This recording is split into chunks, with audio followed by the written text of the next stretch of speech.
आज तक इतिहास में आज तक ऐसा नहीं हुआ है कि सरकारी स्कूल बंद करने के लिए कोई भी सरकार पॉलिसी ला रही है। एक तरफ सरकारी स्कूल बंद हो रहा है और दूसरी तरफ उसी जगह पर सरकारी शराब दुकान को खोला जा रहा है, बच्चों को पंक्चर बनाने के लिए, पंखा बनाने के लिए और सिंघाड़ा तोलने के लिए। ये सब चीज़ों के लिए क्या छात्र स्कूल जा रहे हैं पढ़ने के लिए। आज मैट्रिक का परीक्षा को ख़त्म किया जा रहा है। बीएड कर रहे हैं लोग, सीटेट का एग्जाम दे रहे हैं, नेट क्वालिफाई कर रहे हैं, पीएचडी कर रहे हैं, लेकिन इतना सारा नौकरी निकल क्यों नहीं रहे हैं। तो एनईपी जो है, नई राष्ट्रीय शिक्षा नीति 2020, ये पूरी शिक्षा व्यवस्था को खराब कर देगी। वास्तविक रूप पर धरातल पर हम लोग देख रहे हैं कि किस तरह से खराब होते जा रही है। देखिए, एक तरफ छात्र है और एक तरफ शिक्षक है, जो कि दोनों धरने पे बैठ गए हैं। तो आप खुद सोचिए कि शिक्षा नीति इस कदर दयनीय हो गई है कि छात्र और शिक्षक दोनों जो है अब धरने देने पे मजबूर हो गए हैं। आखिर क्या जरूरत पड़ गई, आप लोग धरना देने पे मजबूर हो गए? क्योंकि हम लोग बहुत दिनों से देखते हुए आ रहे हैं कि हमारे झारखंड की जो शिक्षा व्यवस्था है दिन प्रतिदिन खराब होते जा रही है, सड़ गल गई है। आज तक इतिहास में आज तक ऐसा नहीं हुआ है कि सरकारी स्कूल बंद करने के लिए कोई भी सरकार पॉलिसी ला रही है। हम लोग देख रहे हैं, एक तरफ सरकारी स्कूल बंद हो रहा है और दूसरी तरफ उसी जगह पर सरकारी शराब दुकान को खोला जा रहा है। आज कहीं भी शिक्षण संस्थान में महिला छात्र जो हैं वो सुरक्षित अपने आप को महसूस नहीं कर पा रही है।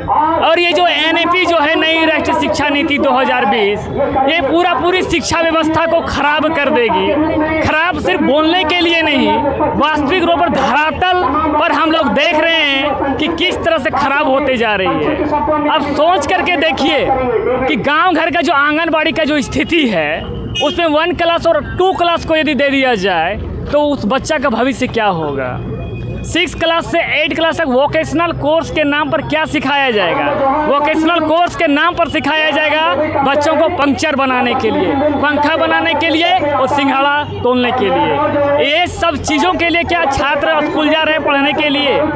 आज मैट्रिक का परीक्षा को ख़त्म किया जा रहा है। आप जानते होंगे कि 2016 के बाद जेटेट का एग्ज़ाम नहीं हुआ है। 9 साल से बच्चे परेशान हैं, हम लोग परेशान हैं। बीएड हर साल तो बीएड कर रहे हैं, टीचर सरकारी टीचर जो है रिटायरमेंट हो रहा है, लेकिन सरकारी टीचरों की बहाली कर क्यों नहीं रही, निकाल क्यों नहीं रही है। बीएड कर रहे हैं लोग, सीटेट का एग्जाम दे रहे हैं, नेट क्वालिफाई कर रहे हैं, पीएचडी कर रहे हैं, लेकिन इतना सारा नौकरी निकल क्यों नहीं रहे हैं। आप लोगों को एक बात और जानकारी होगा कि 8,900 वैकेंसी खाली था टीचर का, उसको भी सरकार ने सरेंडर ले लिया। तो इस तरह का व्यवस्था, मौजूदा व्यवस्था को देखते हुए ये जो छात्र हैं ये धरना देने क्यों पहुंचे हैं? हम लोग इन तमाम जो आपको मुद्दा बोले, इन मुद्दों को लेकर के ही मुख्यमंत्री के पास हम लोग मांग कर रहे हैं कि जो सरकारी स्कूल बंद हुआ है उसको पुनः चालू होना चाहिए।